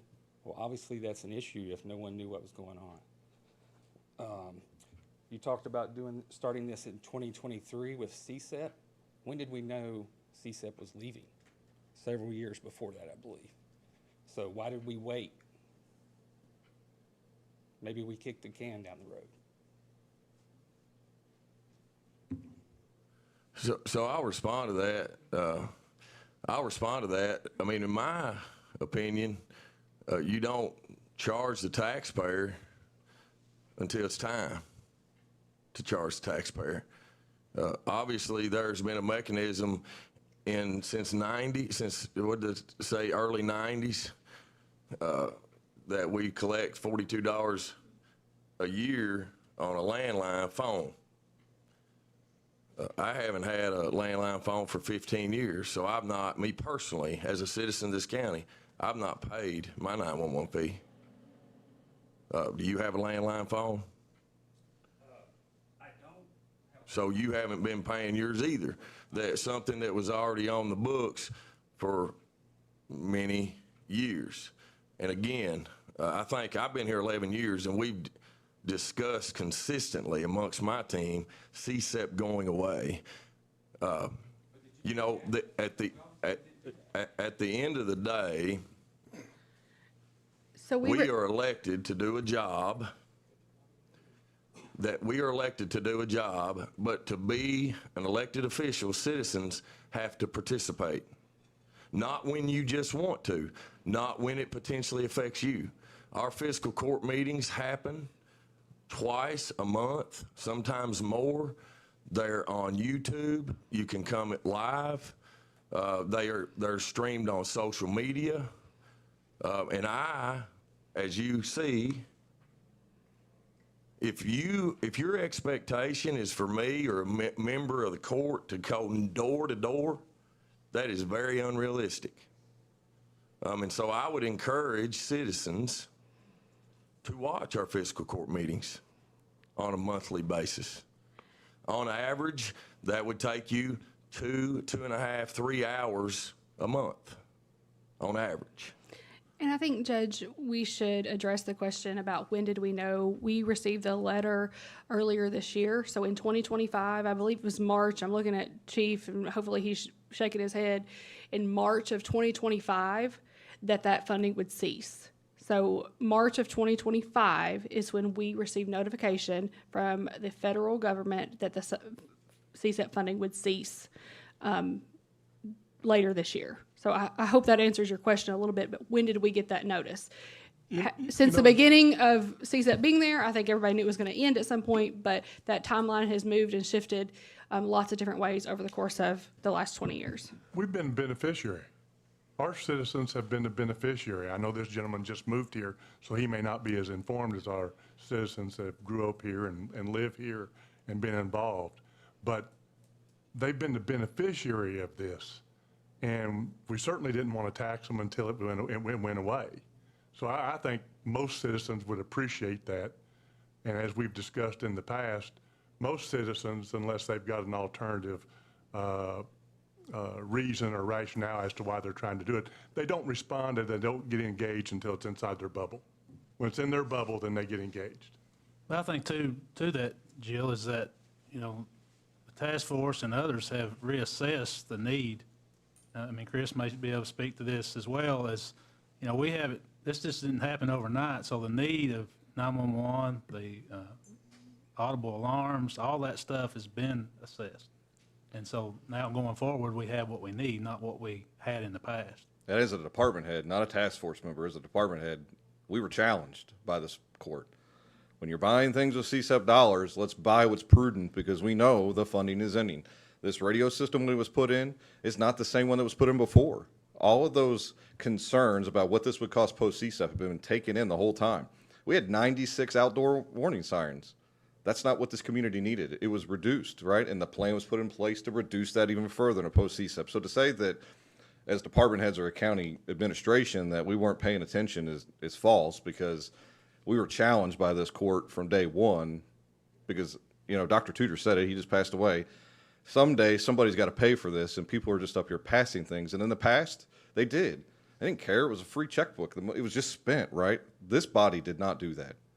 And we also, Chris, we held out on the replacement of our system till the very end as well, so that it gave us the maximum life of the system, right? Correct. This system, the radio system, has a 20-year lifespan. We delayed. We probably, I've said this before, we probably delayed a little too long. But we put that bad boy in right at the very end so that the 20 years, the 5-year built-in maintenance that was included is already included in that at the very end of this thing. So there's plenty of data and information that supports that you were doing due diligence to make sure that when this thing got to the end, and again, why would you ask for funds from citizens when you're getting it from the federal government? Because that's their tax dollars too. So today, we're starting fresh with a new system that's, Absolutely. been funded by CSEP. It's not funded by And it's local still tax dollars. It's still tax dollars, Brian. We all know Yep. that. Yeah, I mean, but I say all the time, if we can tap in as a community into 330 million people's tax dollars, or 4.5 million people in the state of Kentucky's, then we should. We should tap into those state tax dollars and those federal tax dollars as much as we can. We have. Yeah, I mean, you're paying them, and this community should get the benefit from it. Yeah, with the shifting ending that she talked about, because it's changed 42 times, just it was probably yesterday, but it's changed all the time. Yeah. We're about a year into it as now it's ending. So CSEP has been paying the maintenance agreements and all the things that have come up for the year. We've been utilizing those funds, being prudent, right? And now when this ends up here in September and there's no more reimbursement checks coming back, it's coming out of this body's checkbook at $57,000 a month just for one of the expenses. Judge, along with the 2 court meetings that we have every month and the social media that you have there, that the people can go online and check all of our documents that are publicized live. How many town hall meetings have you had this year? We had 4 through. Well, we had 4 through May, I think. Maybe the last one was in June. At the best one, at the absolute best one, how many people are at it? I think. Take a guess. I think yours in your district was the biggest one. I think. About 100 people, I think. There was about 20 at the 4th district one. Yeah, it was at the. It was at the Fire station 2. Fire station 2. Yeah. Yeah. I forget your district's the airport now. Ain't it? Yeah. But yes, we do try. I think, Tom, your point is we do try to communicate. And again, I mean, we give our cell phone numbers out. Our doors are always open for citizens to come and have conversations. Any other questions you have? I think you took the statement wrong. I wasn't saying it. You want to come up to the mic so you can be on the record? I wasn't saying that anything about the money. I'm saying we knew for years that this place was going away, or they were shutting down the D-mill of the chemicals. We knew that. So that money that was coming from that, I feel like you guys should have been planning that was going away back when we got the announcement that this D-mill was taking place, which has been several years, right? So do you think that we could have taken that money and put it back? No, I'm saying you could have planned for the budget or for wherever you were going to put it. It seems like we waited to the very last minute on where we were going to put the fee, and then people were in an uproar because they had heard nothing about it. Does that make sense? What would we have done 5 years ago or 10 years ago, or what do you, like, give me an example. Maybe I'll understand your question. My example would be if, for example, a home budget. If you know that you're going to be receiving money to pay your phone bill for 5 years, and then at some point the phone company says, hey, we're leaving, you're going to be not receiving that money anymore. Wouldn't you want to replace that money somewhere else, and wouldn't you want to plan for that so when they go away, you could do it? Well, the county, we have 3 ways to collect revenue. That's property tax, which I'm assuming with your comments you don't obviously like. Occupational tax, which the county doesn't have a whole lot of because we don't have a lot of jobs that are out in the unincorporated limits. And then insurance premium tax. That's our three revenue sources. And none of us want to raise those Right. sources. I know no one wants to raise them, but I'm saying we could have maybe prepped the community that, hey, this is coming, be ready for it. We're gonna have to find a place to put these dollars. It may be property taxes, maybe 911, it may be gas tax, who knows? But I'm saying, no one knew anything about it, or if they did know about it, they didn't know how serious it was. And then all the meetings you guys had showed that. That's because they all showed up because they were just thrown in front of this. It wasn't prepared for them. For many years, we knew they were going away, and we knew the money was going away. I'm just saying, why didn't we start planning then? It seems like we'd had a good idea. How would we have, like, what would a planning method be? It'd be like, what would it have been? it'd be like when someone sets up a budget and you budget all your dollars. It'd be like that. You'd have a plan for it, how to take care of the money you weren't going to get anymore. So you're not saying put any new fee structure on, you're saying cut costs somewhere else? I'm saying prepare for whatever you're going to have to do. If it's going to be a fee, if it's going to be a tax or whatever, that should have started back when they talked about leaving here.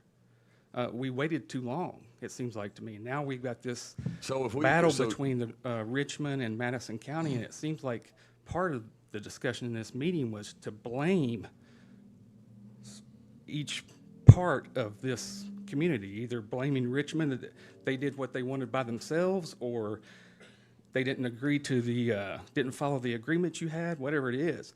But it seems like we're constantly trying to talk about what they did or didn't do. No, so there's nobody blaming here. Yeah. We're honoring a decision that the city of Richmond We don't have a made choice now. last week, right? And so, in my personal opinion, I'm not going to. We have been preparing. We've been putting together a task force. These actual meetings, Mayor, they actually started before with us involved. As elected members, we started having meetings prior to that, and I don't know how we as a fiscal court, me as elected official, am going to put a fee. I mean, sir, I tried to introduce myself to you before the meeting, and your comments was that you didn't want to shake my hand until I stopped taxing you. I did not say that. And I said I wasn't going to shake your hand until you quit taking money from the community. And I still believe that Okay. because. Excuse me, sorry. On the PVA, and you were so- talking about and the so- PVA. and so Let here me you're speak. This is my turn, suggesting- right? On the PVA doesn't have the proper square footage, so you can't have the proper square footage, right? The PVA hasn't evaluated all the properties they should evaluate. They evaluate the new homeowners that are coming in, new businesses coming in. When's the last time any of your properties were evaluated and your property tax skyrocketed? Just right now. This Right. year. Mine too, right? Have you All talked of with the us. PVA? Of course I have. And Yeah. what do they say to you? That's between me and them, not you. Well, you Okay? do know that the Well, but you're here PVA talking But here's to us, what and it we don't is. PVA control is the a state PVA. office. See how you You're guys aware are of getting that. upset when a No, citizen I'm not comes to upset. you? I'm just Yeah, wanting to you know are. what you're doing. You're upset. Okay, you speak for me then. Okay, you speak for me. No, I'm not going to speak for you. That's what you're trying to do. See, No, you're I'm here not. for the citizens, sir. This lady said it perfectly. I'm She not said here- your duty is to operate for the citizens. And that's correct. Your duty is to plan for the future. Okay? I'm not here to argue with you. I'm here to tell you what the community thinks, right? I'm just a regular person that's out here hearing all this, just like your transparency you're talking about. I hear about it by going to Walmart. I hear about it by going to Kroger. But you guys are acting like we're the bad guys because we didn't hear what was going on. No, I've never said. I didn't say anybody's a you bad- did, sir, but this bad gentleman guy. seems to think that. But one thing I appreciate about- your I don't time. know what I'm thinking, so stop speaking for me, please. Let me. Don't get triggered, sir. You're an official. Can I ask one question? But I want to talk just about the appeal okay. process real quick because he's talking about the appeal. He came with it.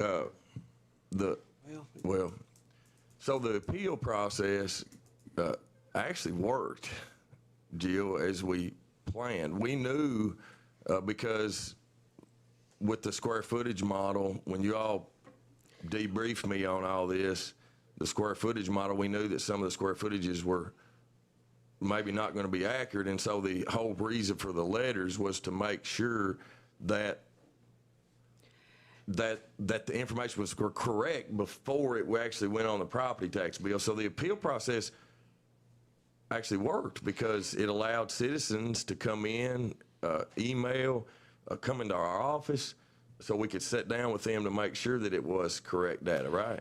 Yes, Judge. You know, that was very important for both the task force and for, obviously, you know, this administration, that by the time that the fee came, that the information was correct. That the letters that we were very passionate that we thought was important to go out, that it was a notification. It wasn't a bill. It said, hey, this is what we have on file. If what we have on file is incorrect, please tell us. We want you to tell us. The PVA wants you to tell us. The PVA, in all the things that they do, they don't take a yardstick and measure the inside of your home. They have a myriad of ways that they do that. So as I've mentioned to this court and to the public and to the media many times, the data had not been used in that way. So we needed the community's help to say, hey, it's not right. My square footage is not right. But here's what it is, and here's how I know that it is, so that you can get it right moving forward. And that's exactly what happened. We've met thousands, and I'm going to say thousands of amazing people that we would have met if we'd gone door to door, but that's the only way we would have met some of the best people I've probably ever met in Madison County through this process. And I mean, I think it's appropriate too to thank Billy as our PVA. I mean, Billy and his team, they worked very well with us. They were helping through this whole process and appeal process. Mary, did you want to say anything? Did you have any questions? Sure, come up. There's one other thing while she's coming up too that he was addressing was about the PVA and their assessment. The PVA assesses in quarters about once every 4 years, your property's going to be assessed for the taxes. Good morning, Mary. Maybe he just got here and his just got assessed. I don't know. Hi, Mary McMahon. I live here in Richmond. I guess I had a question. I'm confused with I don't have all the paperwork that goes back all the years, but the numbers, I thought I heard somewhere along the line, Jill, that you said that the federal funding was going to continue and we weren't going to tax until. So the presentation that was made in March of 2024 and the task force recommendation was to continue that funding on the 2024 tax bill. We knew that the federal funding was going to last through at least June 30th of 2025. So that is what I was referring to, is as that is extended and those federal funds were still coming in, then the fiscal court made a choice of, hey, we're still receiving CSEP funds, so we're not going to get extra dollars that may not be needed from our citizens. Does that make sense, Mary? It does, but my question is, how far does that money go? I mean, is it going to cover any more past what you're collecting on the tax bill? So for the record, CSEP funds are designated for certain things and certain line items. We don't get the opportunity to say, hey, we're going to use it for this instead of this. That is very prescriptive. As we come near the end, it is even more prescriptive in what and how those funds are used. From FEMA, there's very clear guidance. So any funds that would be remaining when the CSEP funding ends, they go back to FEMA. Those are not county dollars to be had, if that makes sense. And I think she's asked you too, when does it end? Doesn't it end September 30th of 2025? That's my understanding, but the CSEP, but the money that's coming, you're using the CSEP money for the 911? For certain components. Okay. Not all of it. Not all of it. So there's monies that are for CSEP that are used for. Get up to the mic. We just want to make sure. I know a lot of people are watching this. There are monies that come in for CSEP that are used for things far beyond 911 and their expenditures. There are certain things that are used to support the communications of 911 and how they communicate with first responders. But there are CSEP dollars that are used for other things that are only used for those other things, like emergency preparedness and community protection and things of that nature, that can't be used for 911 based on statute and cannot be used for anything else other than what CSEP designates. Okay, I understand that. My last question is, how do we get the documentation, some of these charts and everything that you've had? Is there a certain link or whatever on your site that we can go to? So the things that were presented along the way are already there. So if you go to the transparency tab, there's resolutions, ordinances, all of those things are there and have been there from the beginning. We will post a link to the presentation with the embedded links that we shared today. We'll post that after the meeting's over, at the conclusion of the meeting, so that everybody who wants access to that can have access. That's my question. Thank you. Thanks, Mary. Jill, I just wanted to say one thing that, you know, we had a town hall in District 2 in 2024, and I brought up several times about CSEP, the monies, and there was an individual that lives in my district that got up and said that my information was wrong, that the depot wasn't going away. And I don't know what his position was, but he said, "You're wrong." I said, "Well, that's not what we're hearing from your people. After the chemical destruction, there are going to be reductions." And so there's a lot of people out there, I'm just saying, that had erroneous information, but it didn't necessarily come from the fiscal court. Yeah, and I think there's been a long time, this goes back a long way, that there's been a lot of confusion that the Bluegrass Army Depot was only about demilitarization. And that is one mission of the Bluegrass Army Depot. So there's a whole nother side of the Bluegrass Army Depot that is not impacted by chemical destruction whatsoever. And so I think there is a lot of confusion. I think there are a lot of wonderful people that move into our community and have lived here for a short period of time, or have lived here for a long period of time that don't understand the nuances of such. And so if you have been here for 10 years, you've heard the conversation, you've heard the 911 board, you've heard all of these people talking about, hey, we've got a plan for this, here's what we do, and here's how this works. We talked about 2 years of it today. We didn't bore you with 10 years of meetings and whatever. But if you all want to, I am happy to put that on a whiteboard for you. That's okay. Yeah. That's all the comments that I have on the paper. Anybody else would like to come and ask questions?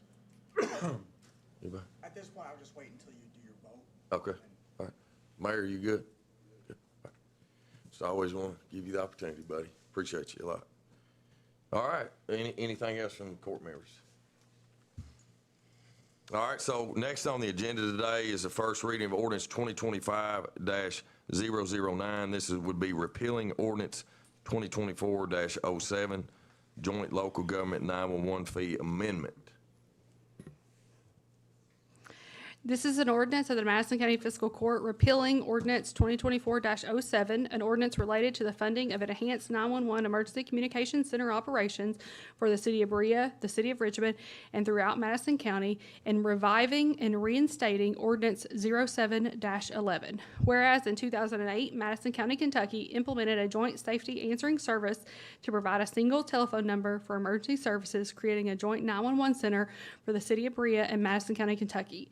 Whereas in 2010, the city of Richmond joined the Joint 911 Emergency Communication Center. And whereas at the time of this establishment, Madison County, City of Berea, and City of Richmond provided for the funding of this vital service through a monthly fee levied on landline subscribers in Madison County, which was collected through telephone service providers and which was authorized in Ordinance Number 07-11. And whereas the fee levied on landline telephone service is no longer sufficient to fund, maintain, and operate an E911 service as the Madison County Emergency Communication Center.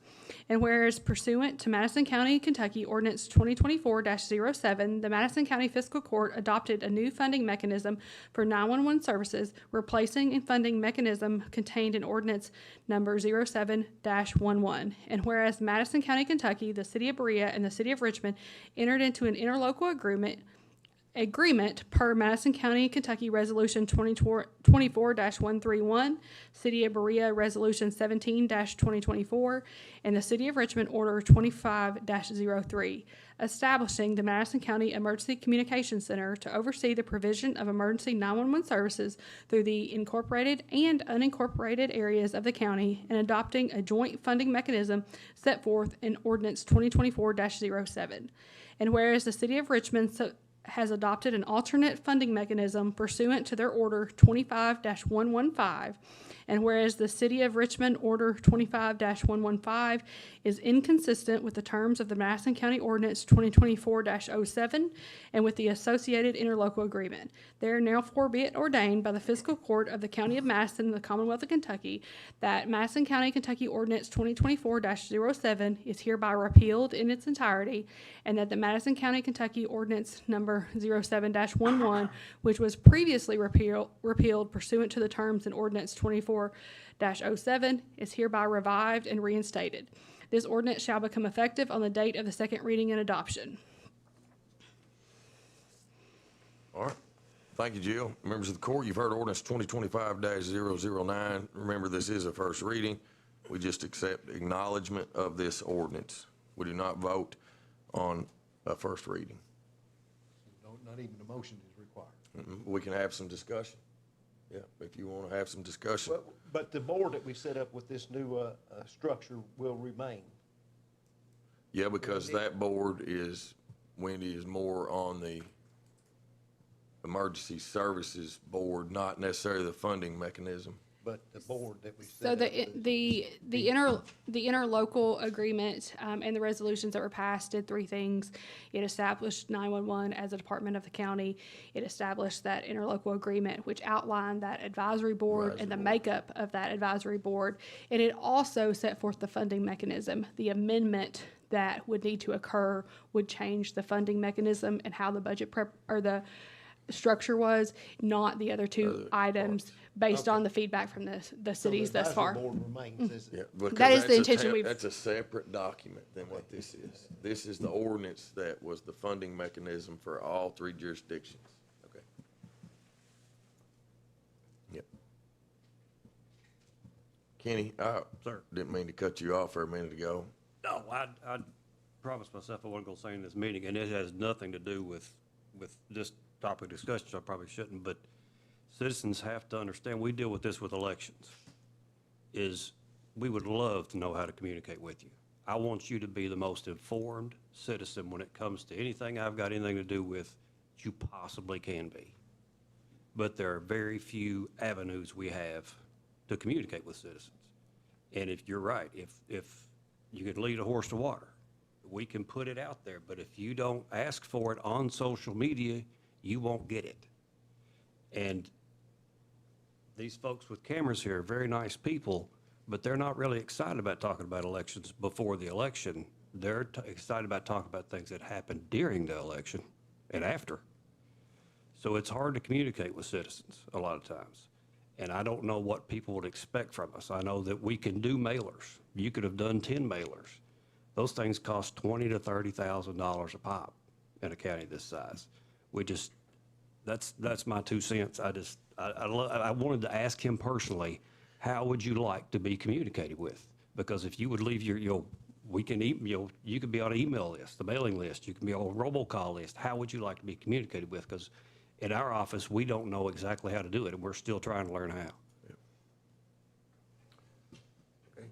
Anyone else? Tom? I'm just gonna say, Kenny, I appreciate that, and Judge, sorry that the individual came in and acted the way he did to you. I want to make sure he understands that I appreciate his service for this country, but it was obvious to me that he came in with an agenda.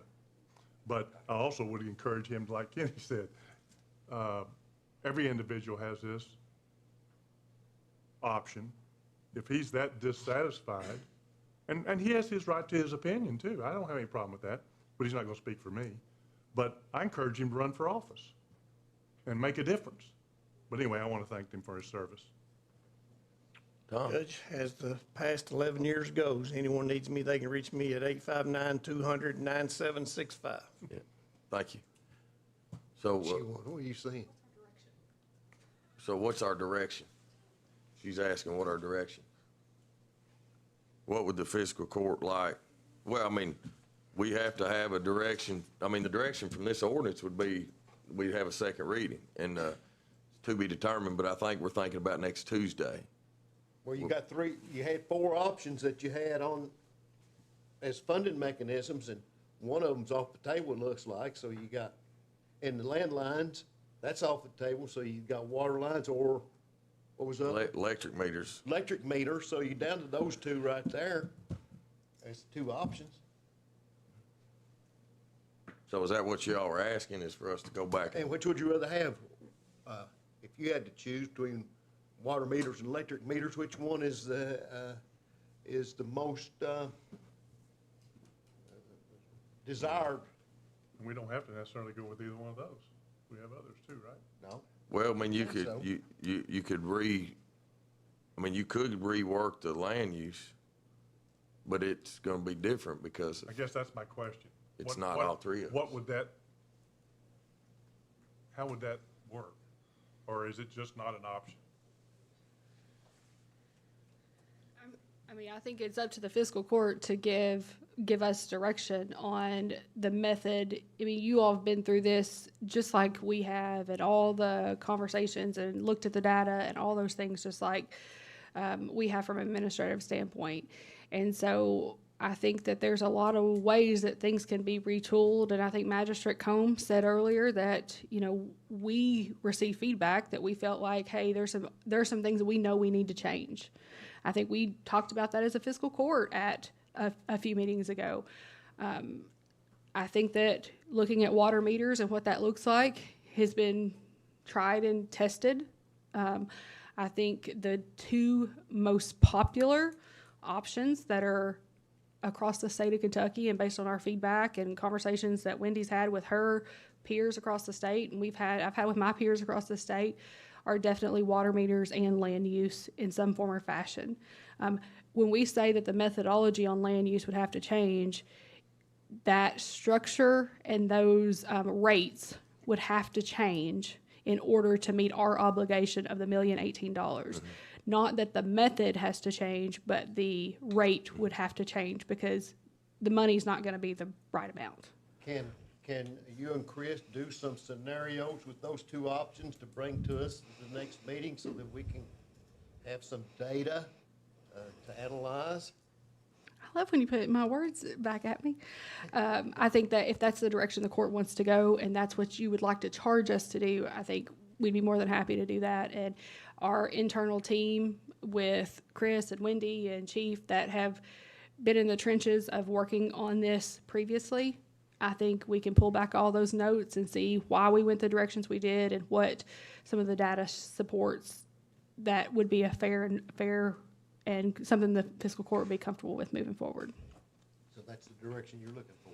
The feedback that I got the most when I was talking to people, Judge, was on the water meter. Isn't there a fee with that though? Mm-hmm. Be a collection fee. Yeah, there's a collection fee. There'll be a collection fee either way. And I think that, I mean, not to burden this, and we can definitely bring back a presentation.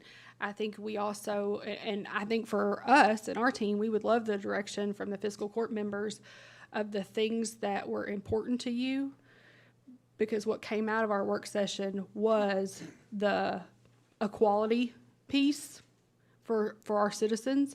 And I'm going to use this example because it's a probably pretty fair example that Mastrati, who App Harvest, their water consumption is very different than I'm going to assume it is for Tom and Karen at their home. And so I think that that's something that you all charged us with previously of, hey, how can we level the playing field? And if that's still something that's important to you, I think you need to tell us that.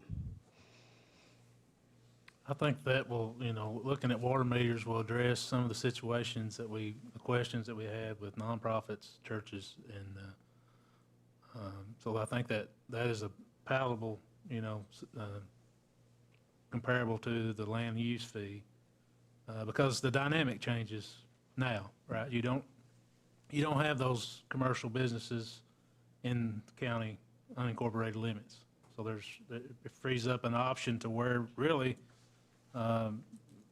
property looks more the same in the county versus being diverse in city limits. So I think, you know, when you look at a flatter rate on water meters, that answers a lot of questions. It checks off a lot of boxes that, you know, solves a lot of problems that citizens had questions about. I think it's easier for people to understand as well. I think that's the problem with this methodology was that, I mean, I think it shows that it was cheaper on a lot more people, majority of people, but it was harder to understand. Yes, sir. Just watch the tripod there. I'm kind of new to this. Oh, it's okay. Sure. Is this the fee about the 911 stuff? Mm-hmm. We can get your name, please. Oh, sorry, Martin Lovell, Waco, Kentucky. Thank I own a farm out there. Oh, sorry. I own a farm out there, and my question is this fee tax deductible that would be on the property taxes? It depends on what income tax bracket you're in, I would imagine. Well, I mean, I'm just asking, because if it's deductible. I mean, if you meet the minimum Right. deduction requirement. I don't think it's tax deductible. So it's a fee rather than a tax. I mean, that would be a question for your accountant to answer for you personally, depending on your circumstances. But I don't know that we can answer that for you. Okay. Okay, because I have a tax exempt status on the farm, and I was just wondering if a fee would fit into that. It does not. A fee is not qualified, like if you have a homestead exemption or you are below the threshold, because it's a fee based on usage rather than a tax. Okay. Then those exemptions or whatever would not apply. Okay. That was my question. All right. Thank Thanks. you, sir. Yeah.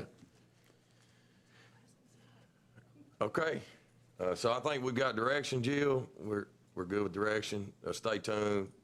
Please put a hold on next Tuesday for a potential second reading. And we'll try to have maybe some of this information that we can. If not, maybe we postpone the second reading. But again, going back to my objective is so that we can communicate with citizens.